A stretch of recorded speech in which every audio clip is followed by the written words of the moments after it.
Queridos irmãos, a paz do Senhor Jesus, estamos iniciando o seu programa Escola Bíblica Dominical.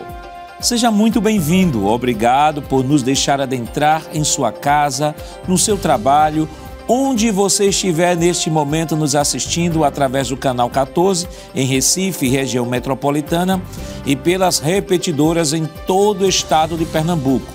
Também em todo o Brasil e no mundo através do nosso canal no YouTube, Rede Brasil Oficial, e em formato de podcast no Spotify da Rede Brasil. Que Deus abençoe você e toda a sua família através desta programação.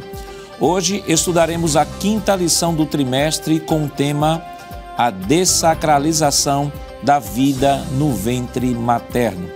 E para comentar esta lição, contamos com a presença do evangelista Valber Gustavo. Pai do seu irmão Valber. A paz do Senhor, pastor. A paz do Senhor a todos. Do evangelista Alessandro Barreto. Pai do seu irmão Alessandro. A paz do Senhor, pastor Ana Jackson. E do professor e auxiliar irmão Givanildo Hermano. Pai do seu irmão Givanildo. Paz do Senhor, pastor. É um prazer estar aqui mais uma vez. Nesta lição, traremos a definição de dessacralização e aborto. Veremos algumas legislações não cristãs contrárias à prática do aborto. Abordaremos o que a Bíblia fala sobre esta prática, pontuaremos algumas concepções errôneas para justificar o aborto e, por fim, falaremos sobre o que a Bíblia diz sobre a vida humana. Evangelista Valber, o senhor poderia ler, por favor, o texto áureo desta semana? Pois não, pastor. O texto áureo diz: E eis que em teu ventre conceberás e darás à luz um filho e por-lhe-ás o nome de Jesus. Está em Lucas capítulo 1, versículo 31. Evangelista Alessandro, o senhor poderia ler a verdade prática, por favor? Pois não, pastor. Diz assim, que a concepção divina de Jesus Cristo sacraliza a vida no ventre materno e se opõe à cultura da morte infantil intrauterina do presente século. Irmão Givanildo, quais os objetivos da lição desta semana? Muito bem, pastor. A lição possui 3 objetivos. O primeiro é refletir sobre a divina concepção e nascimento de Jesus, demonstrando o milagre da vida e da capacidade de procriar. O segundo objetivo é identificar os traços da cultura de morte presentes em nossos dias e as suas consequências. E o terceiro e último é compreender a sacralidade da vida e a importância de a Igreja de Cristo combater toda cultura que viole os princípios da palavra de Deus. A leitura bíblica em classe para a lição de hoje está em Lucas, capítulo 1, versículos 26 ao 33 e versículos 39 ao 45. Acompanhe conosco. E, no 6º mês, foi o anjo Gabriel enviado por Deus a uma cidade da Galileia chamada Nazaré, a uma virgem desposada com um varão cujo nome era José, da casa de Davi, e o nome da virgem era Maria. E, entrando o anjo onde ela estava, disse: Salve, agraciada, o Senhor é contigo, bendita és tu entre as mulheres. E, vendo-o ela, turbou-se muito com aquelas palavras e considerava que saudação seria esta. Disse-lhe então o anjo: Maria, não temas, porque achaste graça diante de Deus. E eis que em teu ventre conceberás, e darás à luz um filho, e por-lhe-ás o nome de Jesus. Este será grande, e será chamado Filho do Altíssimo. E o Senhor Deus lhe dará o trono de Davi, seu pai, e reinará eternamente na casa de Jacó, e o seu reino não terá fim. E naqueles dias, levantando-se Maria, foi apressada às montanhas, a uma cidade de Judá. E entrou em casa de Zacarias, e saudou a Isabel. E aconteceu que, ao ouvir Isabel a saudação de Maria, a criancinha saltou no seu ventre, e Isabel foi cheia do Espírito Santo, e exclamou com grande voz e disse: Bendita és tu entre as mulheres, e é bendito o fruto do teu ventre. E de onde me provém isso a mim, que venha visitar-me a mãe do meu Senhor? Pois eis que, ao chegar aos meus ouvidos a voz da tua saudação, a criancinha saltou de alegria no meu ventre. Bem-aventurada a que creu, pois hão de cumprir-se as coisas que da parte do Senhor lhe foram ditas. Queridos irmãos, estamos iniciando o seu programa Escola Bíblica Dominical, esta semana estudando a 5ª lição do nosso trimestre, que tem como título A Dessacralização da Vida no Ventre Materno. Semana passada estivemos estudando a lição de número 4, que teve como título Quando a criatura vale mais que o Criador, baseado no livro de Romanos, capítulo 1, versículos 18 ao 25, e estivemos ali estudando sobre o desprezo à verdade, aquilo que Paulo descreve em Romanos, capítulo 1, versículos 18 ao 25, que é a universalidade do pecado, a característica do homem natural. No tópico 2, nós tivemos uma visão panorâmica sobre a revolução do pensamento humano, falamos sobre renascentismo, sobre humanismo, iluminismo, pós-modernismo, e depois aprendemos sobre tipos de autolatria, bem como aprendemos a refutar tudo isso à luz das Escrituras. Esta semana, a nossa lição, a lição que vai falar sobre a dessacralização da vida no ventre materno, e desde já nós chamamos a atenção do professor para que você possa estudar com antecipação. Observe que esta lição, neste trimestre, como trata de assuntos relacionados, como aqui já pontuamos em outros programas, assuntos relacionados à ética cristã, à apologética e à teologia sistemática. Então, é importante que o professor, com antecipação, ele procure se preparar, ler os textos bíblicos, porque todos os temas que estão sendo abordados, como é comum e natural, estão sendo abordados a partir da palavra de Deus, o princípio absoluto e imutável que é a palavra de Deus. Então, precisamos estar familiarizados com o que a Bíblia diz sobre este assunto, porque o que está sendo reforçado é a base bíblica, é o fundamento bíblico, mas para que possamos abordar esses temas que estão sendo tratados, precisamos também compreender qual o desafio ético que está sendo colocado diante de nós, qual o desafio ético que a dessacralização da vida traz para a palavra de Deus ou para nós cristãos. Então, eu tenho que, primeiro, estar familiarizado com o pensamento bíblico, com a doutrina bíblica, o que a Bíblia diz sobre o assunto. Depois, entender qual é o desafio, o que é que está sendo proposto. E, ao entender o que está sendo proposto, parear, ver se aquilo está de acordo com a palavra ou está indo de encontro à palavra. Esta semana, o tema que estamos trabalhando é o tema que vai inevitavelmente falar sobre o aborto, e nós temos o posicionamento bíblico, né, que nós somos a favor da vida. A Bíblia tem um posicionamento bem contundente, até porque o nosso Senhor Jesus Cristo, ele mesmo se identificou com uma vida, né? Ele diz: eu sou o caminho, a verdade e a vida, e ninguém vem ao Pai senão por mim. Então, a vida é o tema central, é a mensagem central. As boas novas, na verdade, é a mensagem de vida espiritual, de reconciliação do homem com Deus a partir do sacrifício de Cristo na cruz do Calvário. Somos propagadores da vida. Então, evangelista Valber, dessacralização da vida no ventre materno. Como comumente fazemos, nós começamos sempre com um tema: dessacralização. Dessacralização da vida no ventre materno. Então, essa palavra dessacralização, queria pedir para chamar, por favor, a tela. Nós temos aqui duas definições que eu queria que o senhor pudesse ler e depois fazer uma abordagem. Certo, pastor. Como está aqui na tela, a palavra dessacralização significa fazer perder o caráter sagrado. Então, a gente já tem aí o prefixo de negação, né, des, e sacralização vem de sacralidade, de sagrado, diz respeito a algo que tem um valor sublime. Então, dessacralizar é justamente fazer perder o caráter sagrado.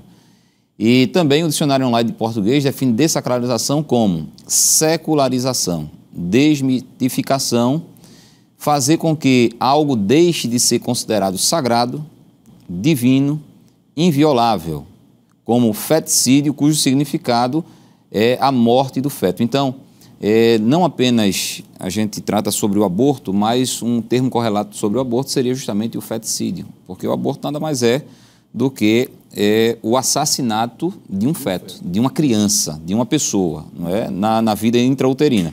Aí ele continua dizendo aí, não é tanto dessacralização como aborto, né?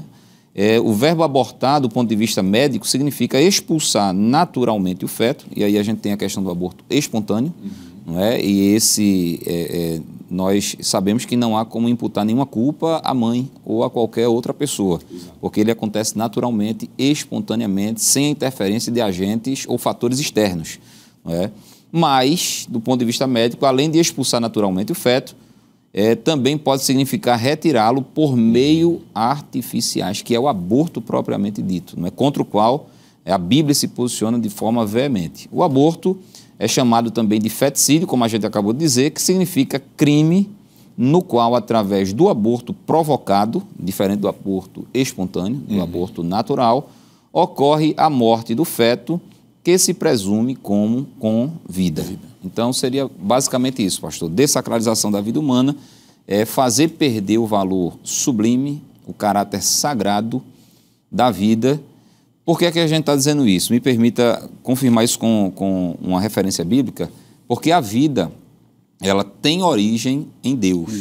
É bom que se deixe isso inicialmente aqui posto, de forma clara, e para comprovar isso, né, de que a vida tem início no próprio Deus, tem a sua origem no próprio Deus, a gente pode vir ao livro dos começos, né, ao livro das origens, que é o livro do Gênesis. No capítulo 2, versículo 7, diz assim: "E formou o Senhor Deus o homem do pó da terra, e soprou em seus narizes o fôlego da vida, e o homem foi feito alma vivente." Então, a vida tem o seu valor sacro, o seu valor sublime, porque ela tem origem no próprio Deus, e somente em Deus.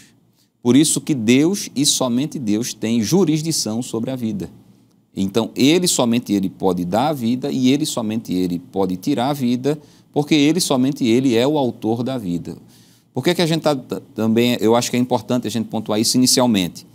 Porque aqueles que buscam a dessacralização da vida humana, via de regra, são pessoas que não creem em Deus. Via de regra, são pessoas que não creem na palavra de Deus. Por exemplo, o evolucionismo. O evolucionismo vai dizer que a origem da vida se deu por meio da evolução, de um processo cego, espontâneo, irracional e sem um propósito. Então, do ponto de vista do evolucionismo, a vida se torna, de certa forma, uma coisa. E uma coisa é fácil de ser descartada. Uma coisa é fácil de ser eliminada. Mas, do ponto de vista bíblico cristão, a vida não é uma coisa. A vida é um ser, a vida humana, né, diz respeito a um ser pessoal criado por Deus. Então, posto isso, a gente pode dizer que a dessacralização da vida humana é um pecado grave diante de Deus, porque atenta contra aquilo que Deus e somente Deus tem jurisdição. E quando se fala do evolucionismo, você vai voltando na história, né, da própria análise, evangelista Alessandro, você vê uma contradição, porque vai chegar um momento, se a pessoa de Deus é descartado, que vai se chegar a uma encruzilhada onde o inanimado passou a ter vida. Isso. Ou seja, a matéria passou a ter vida. E como é que ocasionou isso? Como é que a matéria passou a ter vida sem que haja algo que seja capaz de proporcionar isso? Então, evangelista Alessandro, algumas pessoas às vezes colocam esse tema de aborto dentro da vala do pensamento comum, ou seja, do ponto de vista pessoal. Ou seja, o senhor acredita no aborto, eu não acredito no aborto, então é o que o senhor pensa, é o que eu penso, eu estou certo se eu não acreditar no aborto, o senhor também está certo se acreditar no aborto, se defender o aborto, porque nós vivemos numa sociedade pós-moderna em que tanto quanto, né, a fórmula é tanto quanto, o senhor está tão certo quanto eu estou certo, não há pensamentos opostos. Só que aí é a relativização dos valores. E quando a gente vai para a história, e eu queria chamar a próxima tela, a gente vê que na história já há registros de legislações que eram contrárias ao aborto. O senhor poderia, por favor, ler e comentar para a gente? Pois não, pastor.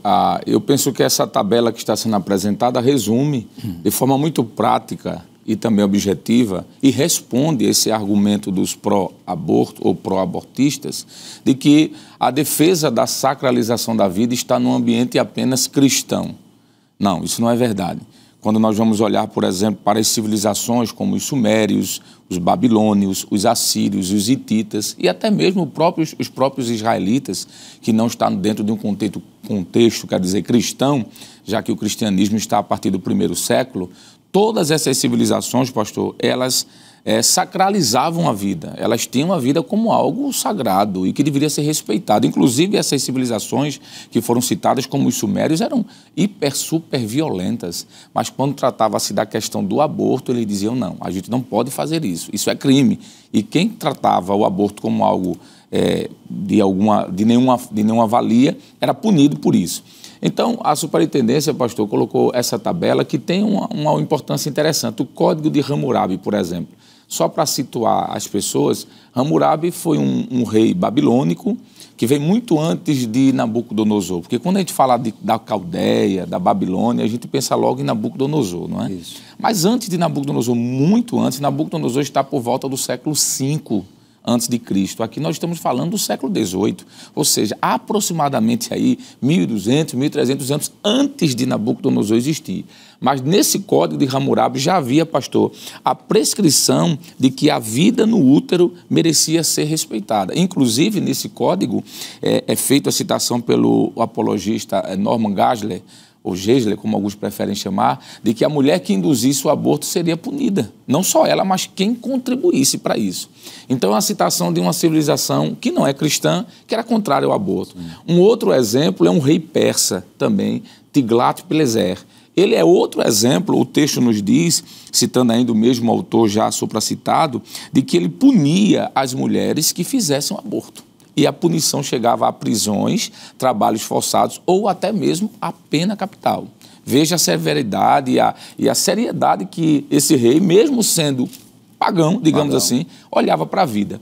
Um outro exemplo, pastor, interessantíssimo, está aqui mais próximo, no século IV, corrijo, antes de Cristo, é Hipócrates, que é o grande médico chamado de pai da medicina. Ele se opunha de forma veemente à prática do aborto, e o texto diz que ele não somente se opunha a isso, mas formalizou, digamos assim, um juramento em que todos os médicos na Grécia, antes de se formarem, tinham que estender as mãos e jurar. E o juramento, eu quero ler aqui, diz assim, um juramento citado por Hipócrates e outros médicos depois dele, né? Eles teriam que afirmar, não darei a nenhuma mulher um pressário para provocar um aborto. Seria um tipo de medicamento, um tipo de veneno, alguma coisa que seja abortiva. Então, isso era um juramento. Lúcio Sêneca é outro exemplo aqui, que vai, inclusive, não só como legislador, como líder dentro do Império Romano, ele vai também agradecer a sua mãe porque não praticou o ato de aborto. A história diz, eu fui pesquisar um pouco sobre isso, de que a mãe dele foi incentivada a fazer um aborto e ela não fez. E ele, quando adulto, agradece. E por conta disso, ele estabelece uma lei, vamos assim dizer, dizendo que quem fizesse isso seria punido. E, por fim, pastor, nós temos o antigo Código Criminal do Império do Brasil, né? Que esse texto aqui é citado, inclusive, pelo pastor Douglas Batista em seu livro, que diz que o aborto e o infanticídio eram punidos com prisão e trabalho forçado. A pena era de 1 a 3 anos de prisão e trabalho, como já falamos, artigo 198, e de 1 a 5 anos de trabalho forçado, e o sistema prisional da época do artigo 199. E, por fim, o Código de Napoleão, que também entendia como sendo crime. Então, só esse argumento aqui, pastor, desfaz essa falaciosa argumentação de que a defesa da sacralização da vida é uma perspectiva puramente cristã. Nós temos aqui alguns exemplos que desfaz, com certeza, essa argumentação. E aí, o que eu acho interessante, irmão Givanildo, e eu estou aqui com um livro de O Estado Atual do Biodireito, de Maria Helena Diniz, que é uma grande jurista, professora da PUC, e ainda entrando no contexto histórico, ela vai dizer o seguinte, que na antiguidade, entre gregos e romanos, estou citando aqui a página 61 deste livro, na antiguidade, entre gregos e romanos, o aborto ficava impune ante o fato de considerarem o feto como pars viceno matris, ou seja, parte integrante da mãe que então podia livremente dispor do próprio corpo, reputando-se mais ou menos por volta do ano 200 depois de Cristo. Só lembrando de que nós estamos, à luz do Novo Testamento, numa sociedade relativista. Sim. Nós temos uma sociedade relativista. Embora Roma tenha vencido a Grécia com a sua força, mas a Roma se dobrou diante da Grécia em relação aos seus valores, em relação à sua cultura. Tanto que quando Jesus vai ser levado diante de Pilatos pergunta, o que é a verdade? Né? O que é a verdade? Isso mostra que no próprio conceito da sociedade romana havia essa relativização de valores. Então, a sociedade romana, a gente pode comparar com a mesma sociedade hoje, que assume o mesmo discurso. Veja que o discurso dos romanos, segundo Maria Helena Diniz, diz assim, o feto, o embrião é parte integrante da mãe. Então, você pode, não tem problema de abortar. Aí ele vai dizer assim, continua dizendo, em Roma, a incriminação do aborto teve início com a punição dos preparos de venenos utilizados em porções amorosas e abortivas, pois a lei de Cornélio castigava as pessoas que preparavam e usavam com trabalho forçado nas minas, com confisco de bens ou deportação, e se houvesse morte da gestante com a pena capital. Aí veja, lá atrás ele diz que na antiguidade havia essa relativização, mas com o tempo isso foi mudando. E aí ela arremata aqui dizendo o seguinte, que a reprovação social do abortamento deu-se com o cristianismo, sendo que Adriano, Constantino e Teodósio vieram assimilá-lo ao homicídio, combinando-lhe a mesma pena. Ou seja, nós temos aí o Império Romano perseguindo a igreja, depois a igreja é Estado, e aí a visão bíblica, a visão da preservação da vida, ela acaba se generalizando na sociedade da época. Muito bem, pastor. Primeiro nós vamos relembrar, né, que nós estamos vivendo numa sociedade em que há uma inversão de valores, né? Dentro desse espírito de Babilônia, dessa pauta progressista, cada vez mais nós temos visto um ativismo a favor pró-aborto, né? Que a mulher tem direito do seu corpo de fazer o que bem quiser, mas a Bíblia é enfática, é muito clara em demonstrar que o aborto, em provar isso claramente, que o aborto é um crime, é um assassinato. Nós poderíamos dizer que, primeiro, o aborto seria um ato de precipitação.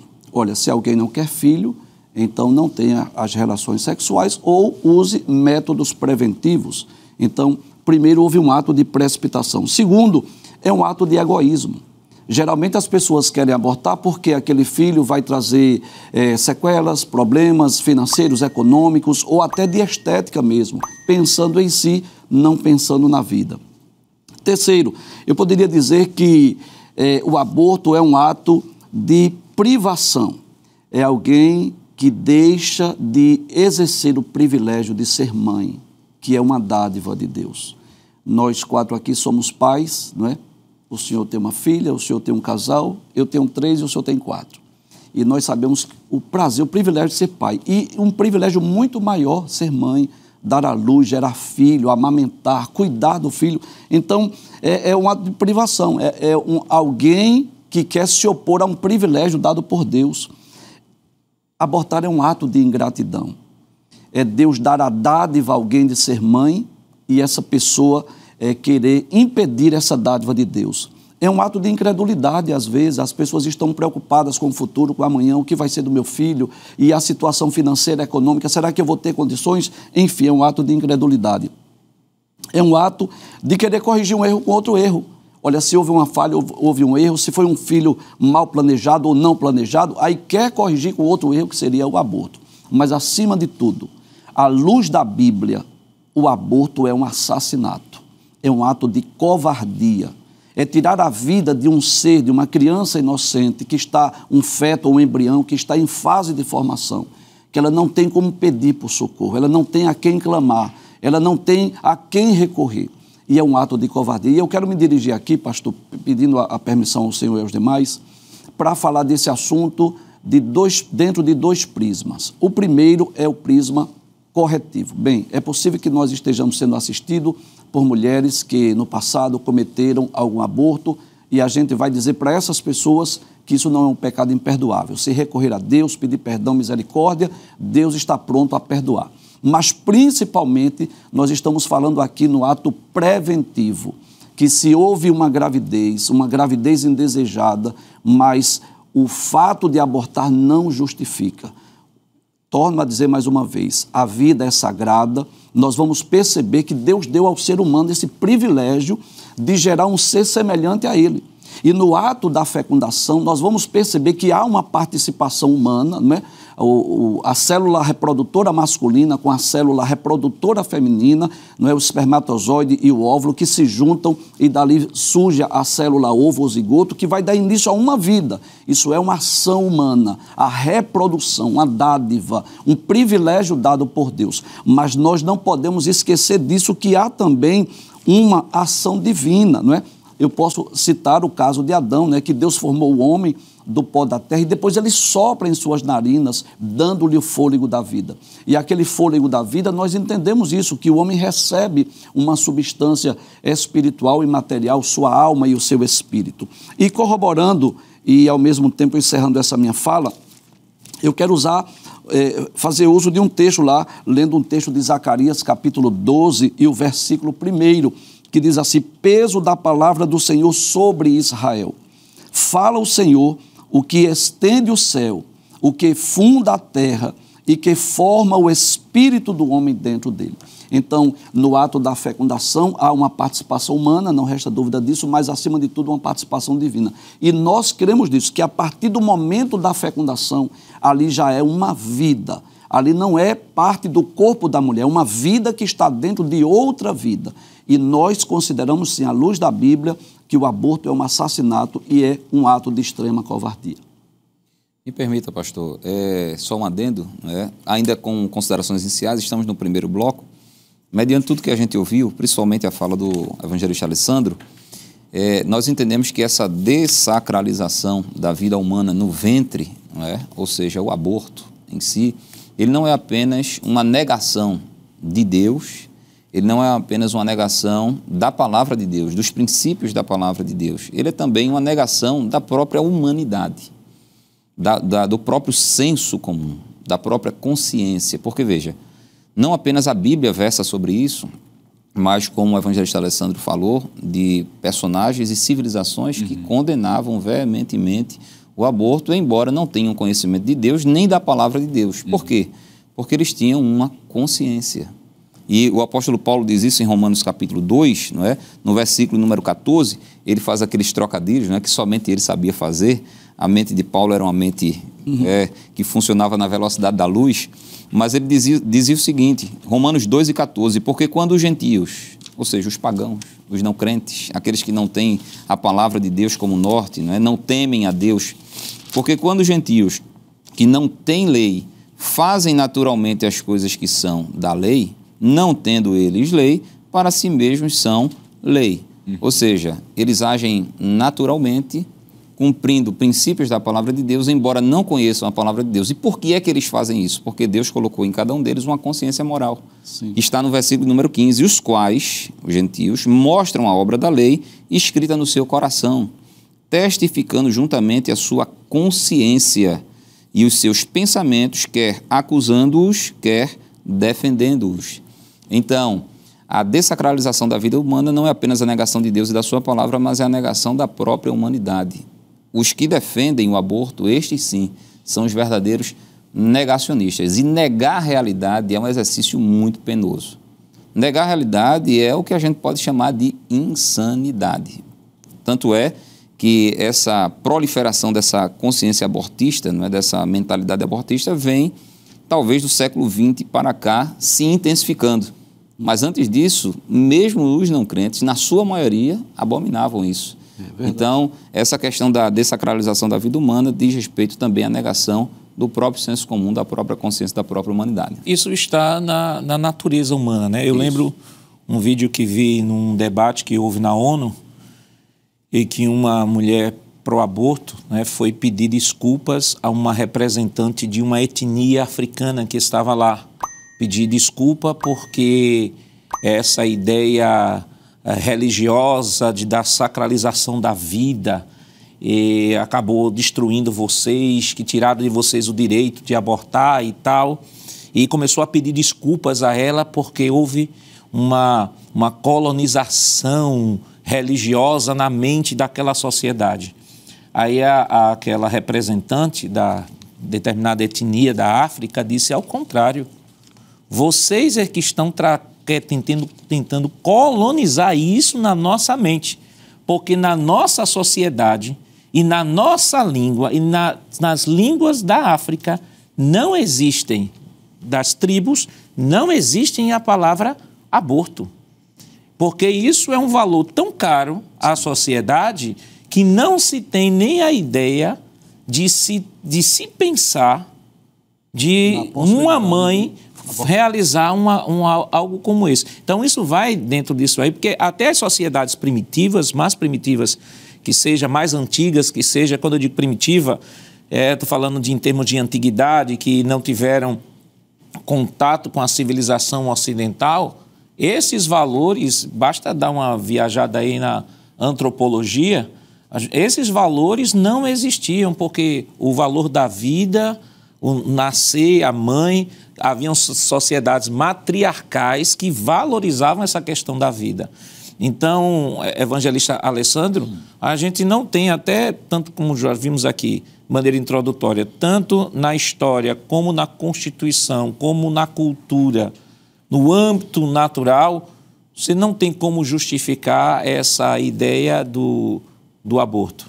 Perfeito, pastor. Enquanto os senhores estavam falando aqui, me veio na mente uma frase, um pensamento que eu acredito ser importante colocar aqui nessa discussão. É que os pró-abortistas, eles condenam veementemente a morte de uma criança assim que nasce. Uma criança que nasceu agora, com um dia de nascido, com 15 dias de nascido, com 1 minuto de nascido. Se alguém pegar essa criança e sufocá-la, essa pessoa tem que ser veementemente punida por isso, porque ela cometeu um assassinato, um crime. Agora, esse mesmo grupo, veja como é uma questão irracional, não dá para entender, defende que essa criança, essa mesma criança que saiu do ventre, dias antes, se estiver no ventre de uma mulher, a mulher decidir tirar, pode tirar, e isso não é crime. Não parece ser algo irracional, contraditório? Quer dizer que a mulher comete crime, ou alguém comete crime, se assassinar essa criança depois de nascer, mas antes não. Então é incoerente o pensamento pró-abortista, na realidade, pastor Nadir Jackson e demais companheiros, é contraditório. Quando o ministro Valber estava falando sobre a questão da sacralidade da vida, do princípio da vida sendo estabelecido pelo próprio Deus, lá em Gênesis 2 e o versículo 7, eu me lembrei do texto que está em Jó, capítulo 12, verso 10, quando o escritor diz assim, que na sua mão, está falando em relação a Deus, na sua mão estará a alma e tudo quanto vive, e o espírito e toda a carne humana. Isso dará a Deus o direito da vida humana. Na mão de Deus estará a alma. Exclusivo, né? Perfeito, exatamente. Eu agradeço pelo adendo. Na mão de Deus, pastor, está o direito a essa vida. Não somente o corpo, é interessante, porque fala do espírito e alma, que é a parte imaterial, e do corpo, que é a parte física. E um outro texto também que me veio à mente é o texto, pastor Nadir Jackson, que está no livro de Salmos. Eu quero também ler Salmos de número 36, é um texto bastante interessante para essa proposta, e o versículo 36 de Salmos 9, que diz assim, porque em ti, Senhor, está o manancial. O que é manancial? É a nascente. O manancial da vida. Na tua luz veremos a luz. E o salmista ainda nos Salmos de número 90 e o verso de número 12, corroborando ainda com essa perspectiva, ele diz assim, ensina-nos, Senhor, a contar os nossos dias de tal maneira que alcancemos corações sábios. É um texto mais conhecido. Então, nós entendemos, pastor, de que desde o início está se falando aqui sobre a valoração da vida, mostrando que a vida é um presente, uma dádiva de Deus. é Ele quem dá, Ele quem tira, está no cântico de Ana, como o senhor citou, né? Ana diz isso, é o Senhor quem dá a vida, é o Senhor quem tira a vida. O direito de tirar a vida está com Ele, foi Ele quem deu o fôlego. Então, desde o início, pastor, da nossa fala aqui, desse momento de estudo, está claro de que a perspectiva que nós defendemos é de que a vida, ela é, sim, sacralizada pelas próprias Escrituras e também, para ser sincero, por pensamentos que estão fora do cristianismo, como já foi falado no início do programa.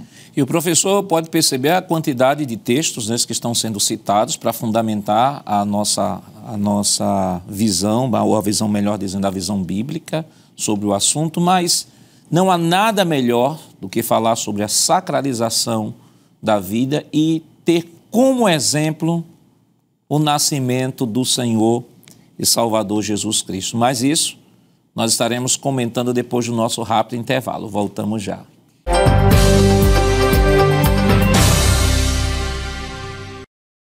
Queridos irmãos, estamos de volta em seu programa Escola Bíblica Dominical e esta semana estudando a 5ª lição que tem como título A Dessacralização da Vida no Ventre Materno.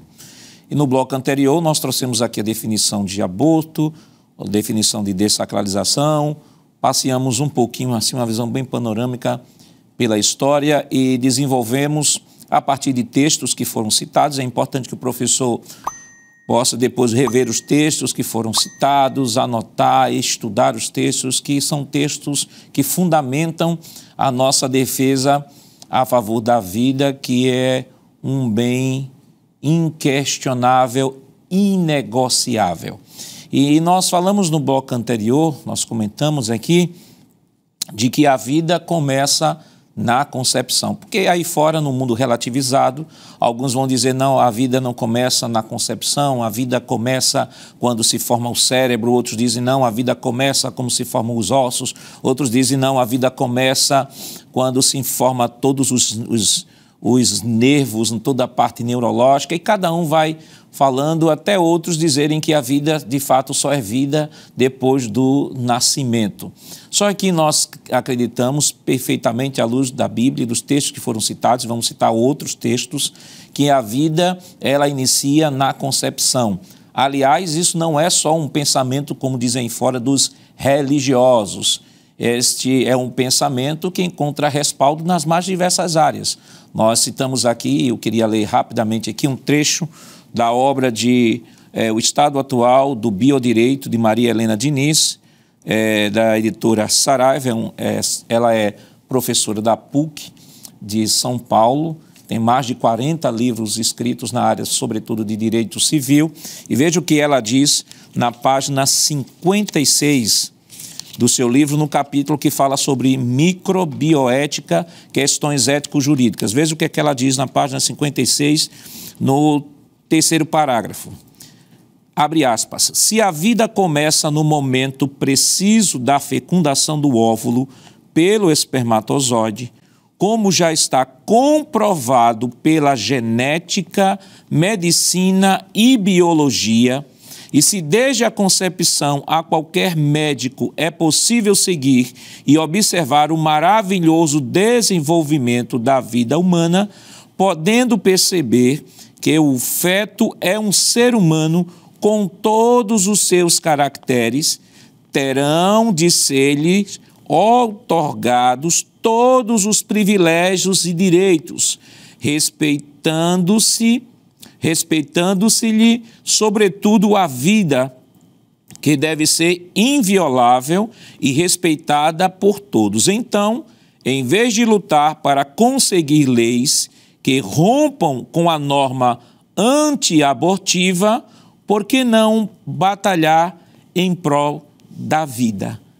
E, irmão Givanildo, esse texto é fantástico porque ela diz assim, trocando em miúdos, olha, se a vida começa no ato da fecundação, isso. Então aquela fecundação não pode ser outra coisa a não ser um ser humano. Um ser humano. A diferença do zigoto para um ser adulto é tempo e nutrição. Isso. Tempo e nutrição. Ou seja, se o zigoto está formado, tem um ser humano ali.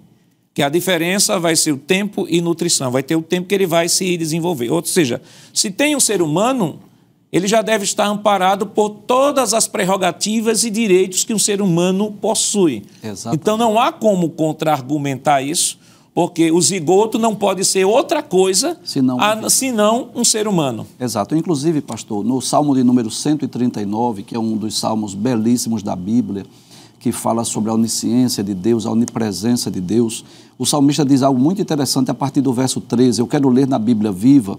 Ele diz assim: o Senhor criou todas as partes internas do meu corpo, uniu todas essas partes para formar o meu corpo, enquanto eu ainda estava no ventre de minha mãe. Observe que ele já tem essa consciência de que ele estava no ventre da mãe, já era um ser vivo e Deus estava formando o seu corpo. E já era ele mesmo, né? Isso, né? Ele disse, eu estava Exato.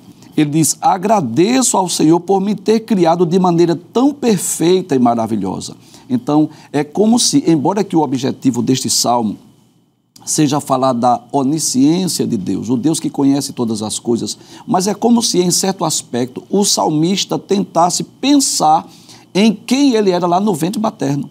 E é como se ele trouxesse essa revelação, que ele estava no ventre e Deus estava criando, não é, o seu corpo de uma forma tão maravilhosa. Ele diz: suas obras são maravilhosas e eu sei muito bem disso.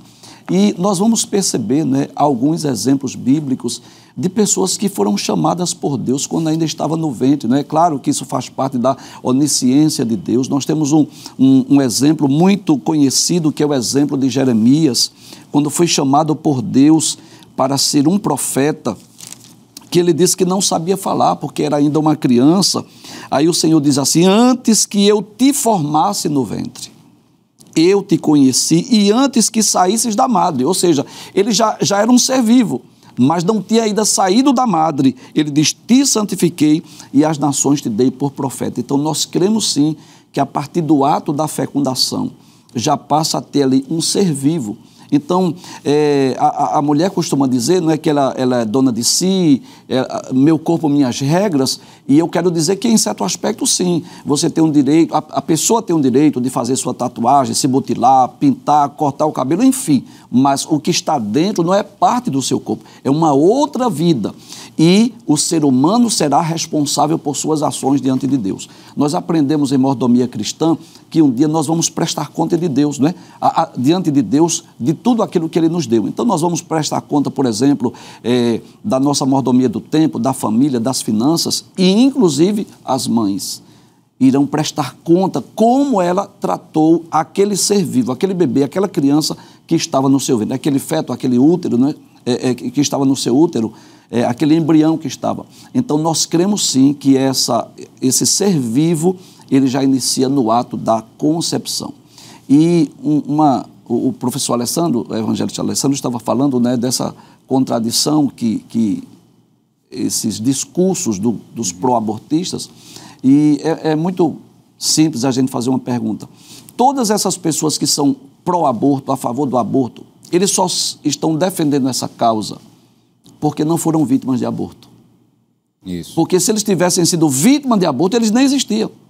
Então veja que eles estão indo de encontro a um direito que ele teve.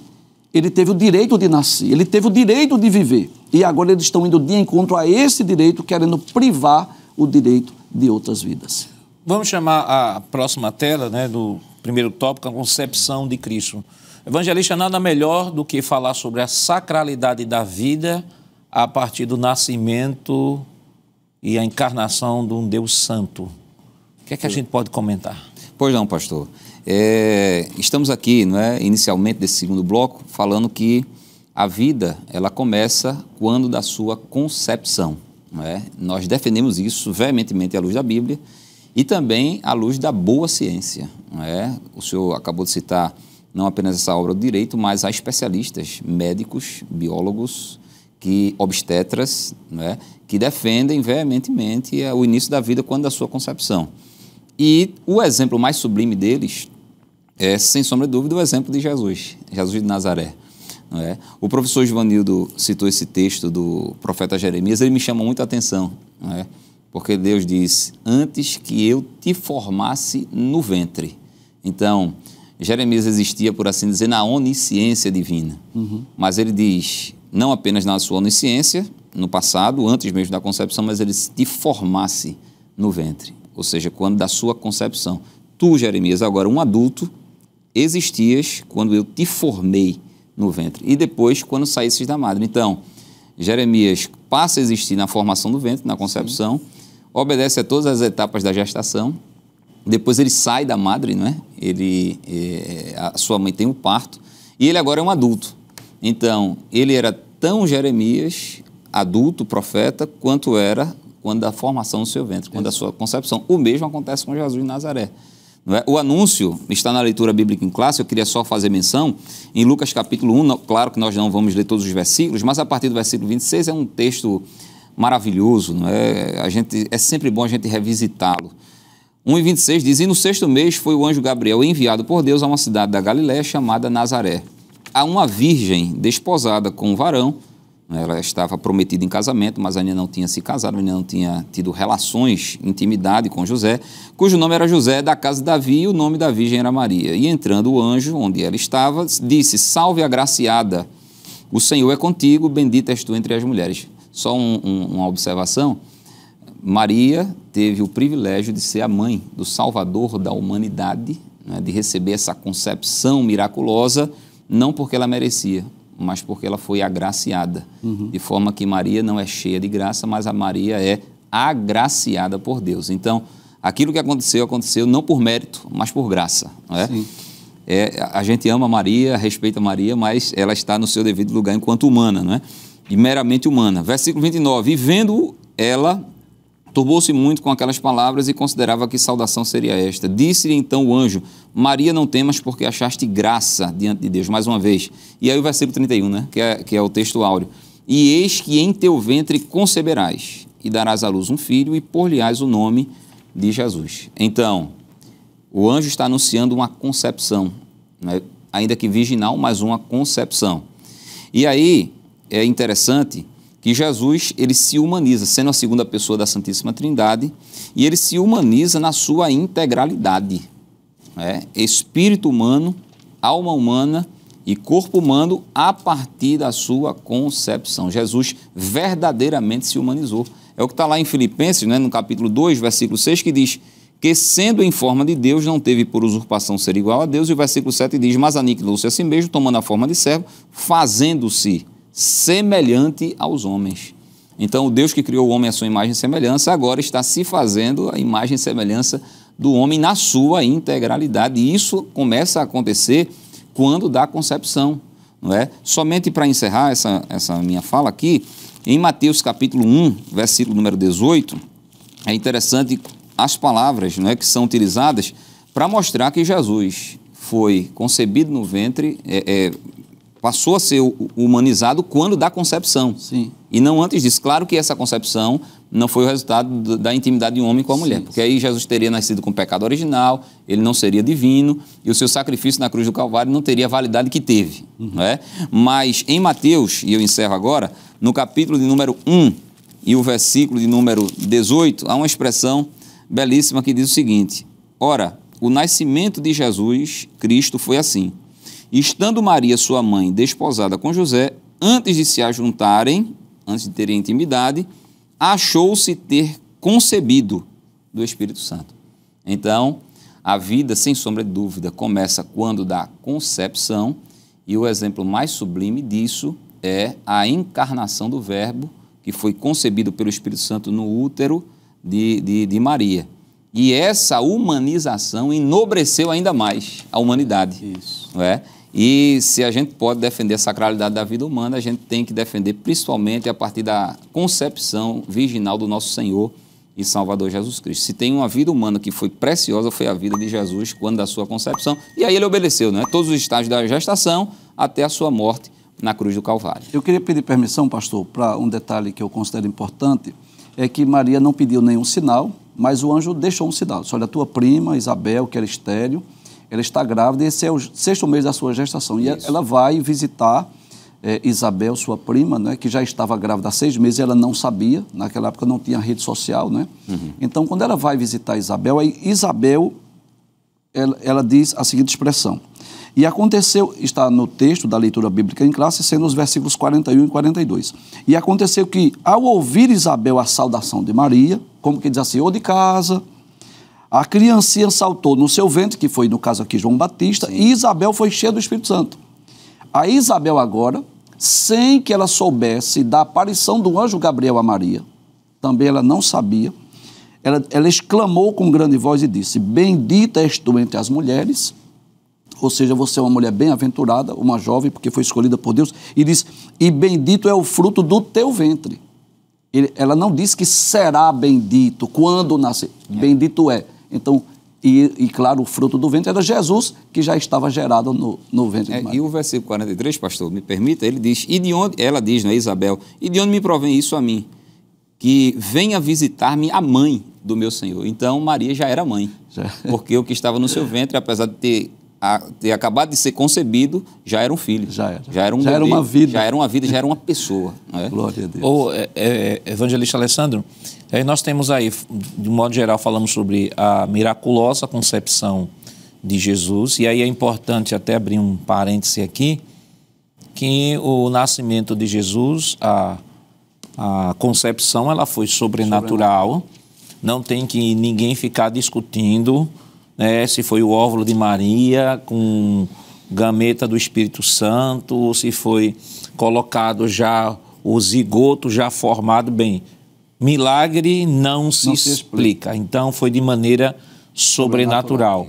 E que isso enfatiza ainda mais a bênção de Deus sobre a vida, porque Deus poderia ter feito Jesus como fez Adão, do pó da terra. Sim. Isso. Jesus já poderia ter vindo ao mundo já adulto, mas Deus fez com que todo o processo natural fosse respeitado, e isso soma ainda mais para a sacralidade da vida, para a valorização da vida, porque o Deus que criou a vida respeitou os rituais que ele estabeleceu para que a vida viesse a existir. Sem sombra de dúvida, pastor. É um texto que se coaduna muito bem a essa ideia da valoração da vida. Pode ser citado, por exemplo, Eclesiastes capítulo 11, versículo 5, quando o texto diz assim, assim como tu não sabes qual o caminho do vento, nem como se formam os ossos no ventre da mulher grávida, assim também não sabes as obras de Deus que faz todas as coisas. Então eu diria que isso é uma bênção, é uma ação de Deus na vida daquele ser informe, que está dentro do ventre ainda. Quando os companheiros estavam aqui citando os textos, a gente viaja, né? A gente começa a perceber como a Bíblia ela é rica de detalhes, trazendo informações que nos traz alegria em saber de que Deus trata aquela pessoa que está no ventre, pastor, nos primeiros momentos de vida, a uma pessoa com 100 anos do mesmo jeito. É a mesma coisa. Por exemplo, a palavra no hebraico, a palavra Yeled, que é para criança, ela pode ser criança, jovem ou alguém em fase adulta, mas pode se referir a alguém que está no início da vida. Veja que para Deus essa bênção do nascimento, ou da gestação, ou da formação, ela engloba todos os períodos da vida do ser humano. Lá no Novo Testamento é a expressão brefos. Do mesmo jeito que aparece brefos para a expressão quando Herodes manda matar crianças, é a mesma expressão que aparece, por exemplo, quando Jesus está no templo. Veja que para Deus o que diferencia é só o tamanho da massa e o tempo de vida, mas é tudo pessoa. Não existe diferenciação para Deus. E a Bíblia ela é maravilhosa por isso. Quando os irmãos ministros estavam falando aqui, eu me lembrei daquele texto magno, né? Lá de Êxodo, capítulo de número 1, onde Faraó ordena que as mulheres, as parteiras, cometessem abortos, não é? E o texto nos diz, o capítulo 1, versículo 15, o rei do Egito falou às parteiras das hebreias. Uma coisa interessante aqui é que essa ordem para o infanticídio veio de alguém que estava com poder, digamos, na mão, né? Geralmente isso acontece. O rei do Egito falou às parteiras das hebreias, das quais o nome era Sifrá e a outra Poá, e disse, quando ajudardes a dar à luz às hebreias e as virdes sobre os assentos, se for filho, matai-o, mas se for filha, então viva. Verso 17. As parteiras, porém, temeram a Deus. Isso aqui é muito forte. Elas temeram a Deus e não fizeram como o rei do Egito lhe dissera, antes conservaram os meninos com vida. E aqui, pastor, cabe uma abertura, já que nós estamos falando, já foi falado sobre o anúncio, a questão milagrosa ou miraculosa, como está o termo, mas falando sobre essa bênção. Ninguém tem o direito de suplantar essa bênção do nascimento. Veja que as parteiras desobedeceram uma autoridade, vamos assim dizer, até uma autoridade civil e até de liderança governamental, muito obrigado, porque elas temeram a Deus. Vale salientar de que entre servir ou obedecer aos homens e a Deus, como está lá no texto de Atos, quando Pedro fala, né, importa servir primeiramente a Deus, ou melhor, a Deus. Se aquilo que os homens determinam sobre determinados assuntos forem contrários à perspectiva da vida, já que estamos falando do aborto, nós não devemos nos encurvar para isso, jamais. Não vamos abaixar a bandeira do Evangelho e levantar uma bandeira ensanguentada de um sangue inocente. O texto de Salmos 128, quando fala da família, pastor, apresenta os filhos como bênçãos. Isso. Tanto o Salmo 128 como o Salmo 127. São dois salmos do Senhor. Exatamente. São dois salmos que falam sobre a bênção do nascituro, né? O Senhor no Salmos de número 127 diz, verso 3, e eis que os filhos, aqui a expressão é Ieled, e eis que os filhos são herança do Senhor, e o fruto do seu ventre, o seu galardão. A partir do momento que uma mulher ela recebe a concepção da gravidez, ela já recebe um galardão, uma bênção de Deus. Veja como a Bíblia trata isso aqui. E diz, como flechas na mão de um homem poderoso, assim são os filhos da mocidade. E eu termino, pastor, enquanto vocês estavam falando aqui, eu estava pensando, pastor, o que seria dos pró-abortistas se não estivesse hoje com o seu iPhone na mão, com o seu iPad na mão, com o seu Mac, seu computador? Porque o próprio Steve Jobs, ele disse que a sua mãe foi aconselhada a abortá-lo. O que seria dos pró-abortistas se ela tivesse obedecido? Eu não quero aqui entrar em polêmica, mas nomes de personalidades do futebol, por exemplo, que as suas mães foram aconselhadas a abortar. O Cristiano Ronaldo, quem não conhece o Cristiano Ronaldo, né? Um dos homens que é considerado o maior jogador do mundo, camisa 7 do Madrid. Nós somos crentes, mas nós lemos a reportagem. Ele foi considerado como, por exemplo, um milagre, porque a sua mãe foi aconselhado a abortar porque era uma gravidez de risco. Ele mesmo disse isso quando recebeu o prêmio de melhor jogador do mundo. O que não dizer, por exemplo, do Roberto Gomes Bolaños, que é chamado de o Chaves. Eu sei que isso alguém pode até se escandalizar, mas citando o Chaves, sim, eu estou citando uma personalidade pública. Quem não sabe quem foi o Chaves? Que dentro da perspectiva cultural, vamos assim dizer, do entretenimento, ele nem se compara com o tempo de vida, com o modelo que temos hoje, tão profano, não é? Não estou aconselhando ninguém a assistir, mas só citando. O que seria da geração se a sua mãe tivesse abortado, porque ele foi considerado também um risco à sua vida? Eu até me emociono que eu poderia citar outros nomes aqui. O que seria de você que está nos assistindo, quem sabe que é pró-aborto, não sei, eu estou apenas sugerindo ou pensando, se essas pessoas não tivessem existido, né? Muitos dos, entre aspas, benefícios que eles trouxeram, se eu posso chamar de benefício, me permita, não existiria se a sua mãe tivesse abortado. Eu queria pedir permissão, pastor, para ler um texto corroborando com o que o senhor falou, que ele é muito claro, muito enfático aqui, ele deixa bem claro que Deus considera uma vida desde o ventre da mãe, que está lá em Êxodo, capítulo de número 21, versículos 22 e 23. Então, a vida para Deus, ela não tem início após o nascimento, mas desde a sua concepção. Êxodo capítulo 21, versículos 22 e 23, eu vou pedir permissão para ler mais uma vez na Bíblia Viva. Diz assim, se 2 ou mais homens brigarem e ferirem uma mulher grávida, e ela der à luz prematuramente, não havendo dano sério, ou seja, houve um parto prematuro, mas a criança não morreu, o culpado precisará pagar a indenização que o marido daquela mulher exigir. Então, o pai da criança, o marido daquela mulher, vai exigir uma multa, um valor, e a forma de pagamento será determinada pelos juízes. Então, houve uma briga, um conflito, e uma mulher prematuramente deu à luz, mas a criança não morreu. Como vai proceder na lei? A lei dizia o seguinte, o marido daquela mulher, o pai daquela criança que nasceu de forma prematura, vai exigir um pagamento, vai exigir ali que seja feito um pagamento, e os juízes vão determinar aquela multa.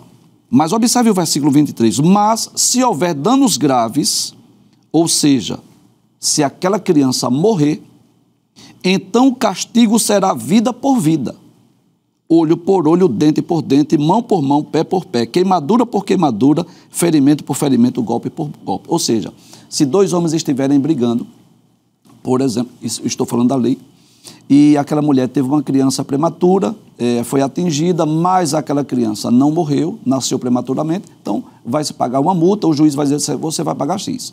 Mas se naquela briga a mulher foi atingida e ela deu à luz, aquela criança morreu, veio a óbito, aquela pessoa seria morta.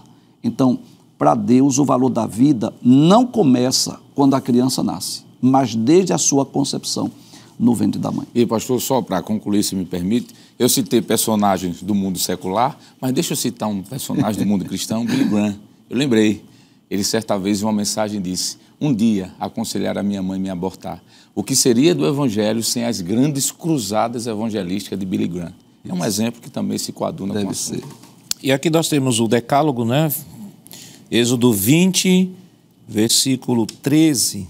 A versão Almeida atualizada, nova Almeida atualizada, diz não mate. Isso. Mas o termo aqui no original tem um sentido de assassinar.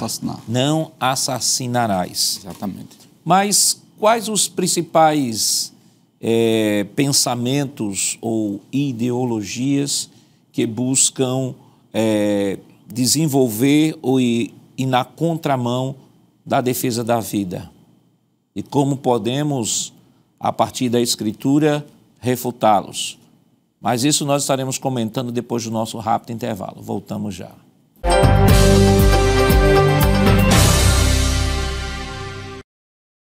Queridos irmãos, estamos de volta para o último bloco do seu programa Escola Bíblica Dominical. Nesta oportunidade, estudando a 5ª lição, que tem como título A Dessacralização da Vida no Ventre Materno. E no bloco anterior, nós comentamos o primeiro tópico, que é a fundamentação de toda a lição desta semana, falando especificamente do nascimento de Jesus. E nós vamos agora para o próximo tópico. Próximo tópico, tópico 2, a cultura da morte. Mas antes, evangelista Valba, de falar sobre a cultura da morte, gostaria de citar um dado que estou lendo aqui no livro Contra Cultura, de David Platt, que está na página de número 79, que ele diz assim: no mundo todo, mais de 42 milhões de abortos são praticados todos os anos. São 115 mil abortos diários. Aí ele até diz assim: acho difícil imaginar esse número ao olhar o rostinho de meus 4 filhos toda noite, quando os ponho para dormir. Então, este número retrata muito bem essa cultura da morte que está impregnada na sociedade. Exatamente, pastor. E a gente poderia dizer que a pessoa não é apenas pró-aborto, ela é adepta da cultura da morte, como foi bem dito aí. E esses números aí são alarmantes, mais de 40 milhões de abortos anuais, e isso porque certamente há uma subnotificação desses números. Sim. Porque o que há de clínicas clandestinas praticando o aborto, né, e esses abortos não chegam ao conhecimento das autoridades. Não são computados, né? Não são computados, não são notificados. Então, provavelmente o número é bem maior do que esse que acabou de ser citado.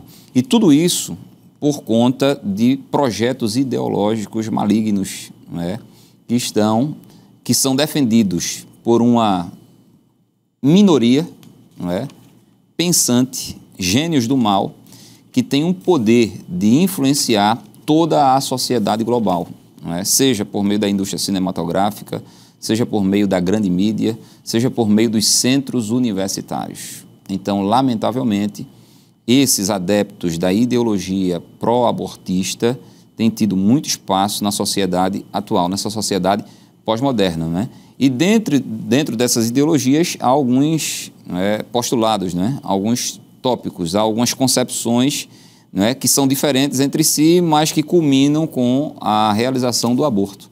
não é? Algumas delas estão citadas, não é, no esboço da superintendência. Por exemplo, há aqueles que dizem que o feto não é plenamente humano, mas pelas referências bíblicas que nós já citamos aqui nos 2 primeiros blocos, vimos que sim, o feto é plenamente humano. O que é que vai acontecer com ele apenas, como disse, né? Tempo e nutrição. Isso. E, é claro, o desenvolvimento das suas potencialidades, mas a essência humana já está ali. A integralidade humana já está ali. Ele não é, como alguns, não é, dizem, uma bola de sangue ou uma amontoada de células. Ele é um ser humano pleno. Não é? Até porque Deus se dirigiu a Jeremias, quando da sua vida intrauterina, como sendo o próprio Jeremias. Não é? Como nós lemos, o anjo Gabriel se dirigiu a Jesus, quando da vida intrauterina, como sendo o próprio Cristo, não é, na sua integralidade. Há outros que dizem, por exemplo, que o feto não tem alma, mas a gente já viu, não é, pelas citações bíblicas que foram feitas, que sim, o feto ele tem uma alma, ele é uma pessoa, ele é um ser humano. Inclusive, completo. Só abrindo parênteses aqui, eu lembrei de um texto de Jó 33:4, diz assim: o Espírito de Deus me fez e o sopro do Todo-Poderoso me dá vida. Então, o homem não é esse aglomerado de células. Ele não é constituído apenas da parte material, que é a parte físico-biológica, mas ele tem uma parte imaterial que a Bíblia chama de alma e espírito. Não alma ou, mas alma e espírito. Certo, com certeza. Um outro tópico que é defendido, não é, dentro desse campo ideológico pró-abortista, é que a mulher tem direito sobre o seu próprio corpo, e a gente, de certa forma, o professor Givanildo já fez menção a isso. Sim, sobre o seu próprio corpo. Ela tem direito de fazer o que bem quiser, embora assuma as consequências daquilo que está fazendo com o seu próprio corpo. Sim. Não é? Eu queria abrir um parênteses aí nessa argumentação aqui, que voltar com Maria Helena Diniz, que ela tem uma frase aqui que é fantástica, e ela diz o seguinte: ele diz assim, que está falando sobre a vida, diz assim: o seu direito à vida é maior do que qualquer direito da mulher ao seu corpo, já que deste não faz parte. Isso. Ou seja, o ser que está gerado no ventre materno é independente da mulher. Tanto que, do ponto de vista biológico, o agente passivo nesta relação é a mulher, não é o feto. É a mulher que é o agente passivo. Exatamente. Então, não é extensão do seu corpo como é uma unha, como é uma unha que você cresce e corta, como é o cabelo que você pode cortar. É um ser completamente diferente da mãe e que está sendo gerado e que vai se desenvolvendo como qualquer outra pessoa até chegar o momento do nascimento. Exatamente. E eu quero só mencionar isso aqui e abrir, não é, porque eu sei que esse tópico aqui, não é, enseja muitos comentários e muitas concepções de que a mulher tem um direito sobre o seu próprio corpo, que criou atualmente o famoso jargão, né? Meu corpo, as minhas regras. Mas há como a gente refutar e desmentir claramente isso, tanto do ponto de vista jurídico, porque o aborto ainda é crime no Brasil, do ponto de vista científico, isso que o pastor acabou de mencionar, de que o feto não é um prolongamento do corpo da mulher, mas é um outro ser, não é? E, portanto, ela não teria direito sobre este outro ser, apenas sobre o seu próprio corpo. Do ponto de vista da saúde pública, não é? O aborto, é preciso que se diga, não é, pastor e demais companheiros, que ele gera traumas físicos, não é? Porque o abortamento ele é antinatural. E eu ouvi uma obstetra dizendo, pastor, que ela fez a comparação do computador, não é? Ela disse, olha, uma coisa é você desligar o computador pelas vias normais. Vai lá, aperta, clica lá, desligar e ele, pelo processo já programado, ele vai desligar. E outra coisa é você, com o computador ligado, arrancar as tomadas. Ele dizendo, um abortamento é isso, é arrancar as tomadas. Não é? E isso vai gerar, sem sombra de dúvida, traumas fisiológicos, mas principalmente traumas psicológicos. Aquelas que praticam aborto, via de regra, ganham a companhia de um fantasma que vai acusá-la durante todo o restante da sua vida. Muito dificilmente alguém que não aborta se arrepende de não ter abortado, mas, via de regra, quem aborta se arrepende de ter abortado. E esses traumas devem ser levados em consideração, e aqueles que defendem e são militantes pro aborto, eles incentivam o aborto, mas depois que a mulher pratica o aborto, está vivendo um inferno existencial, eles não dão nenhum tipo de assistência a ela. Verdade. Nenhum tipo de assistência a ela. Eles não estarão lá para acompanhar essa mulher pelo resto da sua vida. E do ponto de vista bíblico, a gente já tem referências fartíssimas da questão do aborto como sendo não apenas crime, mas como sendo um pecado, um pecado diante de Deus. Evangelista Alessandro, o evangelista Valber falou aqui que ainda é crime, né? Mas já existem legislações que estão avançando no sentido de normalizar isso, ou tornar legal. Aí, voltando a Maria Helena Diniz, eu vou ler aqui e o senhor comenta. Pois não, pode. Ela diz o seguinte: a vida humana, página 47, a vida humana é um bem anterior ao direito. Vê que coisa tremenda. Quer dizer, o direito, ainda que ele tenha o direito de legislar na sociedade, ele não tem o direito de legislar sobre a vida, porque ela diz aqui, a vida humana é um bem anterior ao direito. Aí continua dizendo que a ordem jurídica deve respeitar. O direito ao respeito da vida não é um direito à vida. E ela continua, esta não é uma concessão jurídico-estatal, nem tampouco um direito de uma pessoa sobre si mesma. Logo, não há como admitir a licitude de um ato que ceife a vida humana, mesmo sob o consenso de seu titular, porque este não vive somente para si. Ou seja, a ordem natural, o indivíduo não vem à existência só para viver para si, ele vem para viver em sociedade. E nessa sociedade, ele diz assim, uma vez que deve cumprir sua missão na sociedade e atingir seu aperfeiçoamento pessoal. Veja que aqui não tem nenhum conceito religioso. Sim. Aqui nós não estamos citando Bíblia. Isso. Nós estamos citando Maria Helena Diniz, o estado atual do biodireito, e que se harmoniza plenamente, evangelista, com aquilo que nós estamos comentando, que é a defesa da vida que a Bíblia traz desde o Gênesis. Perfeito, pastor. Eu acho que o diferencial desse trabalho que é realizado pela EADPE, orientado pelo nosso pastor presidente, pelo senhor também como superintendente, o diferencial é esse, que a abordagem aqui ela não fica circunscrita apenas à Bíblia. O senhor está citando aí uma pessoa da jurisdição jurídica, né? Do direito. Uma jurista. Uma jurista, muito obrigado. Foi citado aqui ponto de vista, por exemplo, científico. Foi citado aqui, por exemplo, ponto de vista do âmbito social. Histórico, né? Histórico. Eu acho que isso faz o diferencial, pastor. Quando o ministro Valber falou sobre a questão do Brasil, o Código Penal brasileiro, o artigo 124, 126, que ainda assevera o aborto como um crime, pastor, infelizmente devemos dizer que, apesar desses artigos do Código Penal, nós já temos algumas brechas, se eu posso usar essa expressão aqui, como, por exemplo, no Brasil hoje já é possível fazer legalmente o aborto, pelo menos em 3 casos, né? Primeiro, questão de violência sexual, gerado aí o estupro, né? A mulher não precisa nem fazer exame de nenhum, nada. Eu fui buscar, ver informações. Se ela simplesmente chegar e dizer que quer abortar porque foi estuprada, ela pode ser feito normalmente, mesmo que isso não seja verdade.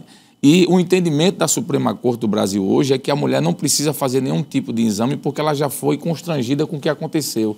Ela não precisa passar por um segundo constrangimento. E se de fato ela não foi estuprada? Como é que pode, não é? Então, primeiro caso é isso. Segundo caso, quando traz risco de vida à mãe, quando a gestação ela é uma gestação, digamos assim, de alto risco, aquela mulher pode fazer o aborto normalmente. Nós temos vários casos, inclusive, de pessoas da nossa denominação que oraram a Deus e disseram, Deus, eu creio que tu podes intervir. Sim. E que mesmo com alto risco de vida, permaneceram e a criança está viva. Aqui está um exemplo. Minha esposa, Helenay. A primeira gestação, o médico disse, olha, sua esposa tem um alto risco de vida. Ela pode perder a qualquer momento a vida. E a gente segurou, oramos, e a nossa filha está aí com 22 anos de idade, né? E o terceiro caso, pastor, é quando a criança é anencefálica. Ela não tem ou uma má formação ou não tem cérebro, né? é a parte estrutural, como que água, digamos assim, não é? Então, a jurisdição brasileira diz que pode abortar. Mas nós, como cristãos, pastor, eu digo nós, na perspectiva daquilo que eu conheço, da visão da nossa denominação e do cristianismo ortodoxo, defendemos que em qualquer desses casos pode haver uma intervenção divina. Por exemplo, a pessoa que foi estuprada, é melhor que ela tenha esse filho e doe para alguém? Sim, sim. Por que não doar tantas mulheres que são inférteis, ministro, não é isso? Pois não. Que estão aguardando uma criança. É melhor doá-la do que matá-la. A questão, por exemplo, do risco de vida, nós cremos que existe uma intervenção divina também. Nós acreditamos, nós temos testemunhos de pessoas, é uma questão pessoal, uma definição de família, mas a nossa ideia é de que existe o sobrenatural, nós cremos na operação de Deus. E a questão anencefálica também. Nós temos exemplos de pessoas na nossa denominação, inclusive obreiros, que eu não vou citar o nome por uma questão de ética, que eu não tive a permissão, de que foi dito que ele seria anencefálico e deveria ser abortado, e ele está vivo. Eu posso citar um caso familiar, porque aí eu tenho essa aproximação, uma cunhada que eu tenho, Elilde. O médico disse à minha sogra, ela contou isso várias vezes, essa criança está mal formada, ela não tem a formação cerebral completa, tem que ser abortada. Ela esperou e está aí, mãe, trabalhadora, servindo a Deus. Então, o melhor é que tenhamos essa concepção de que, apesar de haver essas pequenas brechas, não é, existe a concepção bíblica. Quando o ministro estava falando, pastor, só para concluir aqui, do ponto de vista da cristandade, por exemplo, a igreja sempre foi contrária ao aborto. Inclusive, há um livro, esqueci o nome do autor, mas o nome do livro é E se Cristo não tivesse nascido, ou se não tivesse existido? Eu não lembro agora. Não. Mas o autor disse que os irmãos ficavam olhando quando os romanos iam abortar as crianças ou despejá-la no lixo quando era do sexo feminino, porque eles apoiavam muito o sexo masculino. O cristianismo ia lá, a igreja pegava aquela criança. Foi onde surgiu os orfanatos, por exemplo. Então, a igreja foi contra esse tipo de aborto. O decálogo já foi citado no Antigo Testamento, mas o ensino dos 10 apóstolos, chamado, por exemplo, de Didaquê, é contrário à prática do aborto dentro da perspectiva cristã. Nós temos nome como Tertuliano, um grande historiador, teólogo e defensor da fé cristã, contrário ao aborto, o Tomás de Aquino, o próprio Agostinho, que tem sua parcela na contribuição da teologia, Jerônimo de Estredião, que é um outro historiador, o próprio Jerônimo, que é o tradutor da Vulgata Latina, ele foi contrário à prática do aborto. Então nós temos, pastor, Bíblia, história, ciência, a jurisdição, tantas coisas a favor da vida, e eu não sei por que ainda existem esses que determinam e se dedicam a essa política da morte. Lembrando que muitas informações que o senhor trouxe estão no nosso esboço. Está aqui, pastor, a no fila. esboço da Superintendência das Escolas. Você pode acessar lá o site Rede Brasil, rbc1.com.br e baixar o esboço que é produzido pela Superintendência das Escolas. Irmão Givanildo, nosso tempo já está apertado. O que a gente poderia rapidamente... Deixa eu chamar a próxima tela, porque nós trabalhamos sobre a questão a vida é inviolável, trabalhamos esses princípios lá no início. O começo da vida, falamos sobre o ato da concepção, a vida começa na concepção. E a nossa posição cristã ela está sendo defendida ao longo de todo o programa. Então, o que é que a gente pode orientar o professor que está nos acompanhando neste momento na abordagem desta lição? A gente sabe que é muita informação, tem muita coisa. Mas vamos pensar numa classe de senhores, de senhoras, que é diferente de uma classe de jovem. Classe de jovem, os jovens estão atrás de muita informação, mas tinha que ir a classe de senhora, de senhores. O que é que a gente pode orientar o caminho que eles devem traçar, além daquilo, claro, já estabelecido pelo autor da lição, na própria lição desta semana? Muito bem, eu quero me dirigir com muito respeito, pastor, de forma mais específica, principalmente às senhoras que estarão lecionando essa lição, porque é possível que lá na classe você encontre pessoas que outrora, antes de aceitar a fé, antes de ter um encontro com Cristo, lá atrás cometeram um aborto. Bem, então é preciso tomar muito cuidado, porque nós precisamos entender que o objetivo aqui é preventivo e não corretivo. Se alguém no passado cometeu um aborto, ou mais de um, não é um pecado imperdoável, recorre a Deus, pede perdão, Deus está pronto a perdoar e lhe ajudar a superar os traumas que sobrevêm por conta do aborto. O objetivo é principalmente preventivo. Nós, como cristãos, como servos de Deus, defensores da Bíblia Sagrada, não podemos, em hipótese alguma, aprovar o aborto ou apoiar o aborto. E eu quero ler um texto que está em Provérbios, capítulo 24, versículo 11. Claro que o texto não está falando necessariamente de questões de aborto, mas o texto diz assim: livra os que estão destinados à morte e salva os que são levados à matança, se os puderes retirar. Nós jamais devemos apoiar e incentivar uma mãe, por exemplo, a praticar o aborto. Evangelista Valber. Pois não, pastor. É somente fazendo aqui uma observação, uma das falas do evangelista Alessandro, que tocou nesses casos excepcionais, não é? Que para nós, os cristãos, não há excepcionalidades quanto ao aborto. Nós não defendemos o aborto em nenhuma circunstância, em nenhuma situação. Inclusive na questão da violência contra a mulher. Isso. Porque na violência contra a mulher, aquele que deve ser punido é o criminoso. E não é aquele que praticou a violência. Não as partes inocentes, que é a mulher e principalmente a criança. Agora, a incoerência, a histeria coletiva que toma conta dessa sociedade, o poder degenerador dessas ideologias que graçam a mente dessas pessoas é tão terrível que essas pessoas defendem o abrandamento da pena do criminoso ao passo que defendem o extermínio do inocente, que é a criança. Então, isso é uma incoerência absoluta. Nós defendemos a punição austera, rigorosa contra o criminoso e o acolhimento, não é? O tratamento espiritual, psicológico dessa mulher. Nós não somos insensíveis, não é? Mas que isso fique bem claro.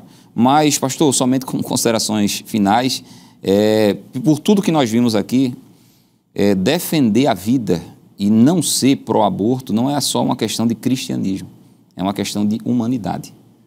Então, o que está acontecendo é que essas ideologias malignas estão desumanizando as pessoas que estão de forma ávida, de forma feroz, defendendo o extermínio das crianças. Então, é bom pensar nisso, não é? E o único antídoto para abrir os olhos das pessoas é a palavra de Deus. Evangelista Alessandro. Pastor, eu diria que, reforçando que a vida é um dom de Deus, Atos, capítulo de número 17, 25, diz que é Deus quem dá a vida a todos.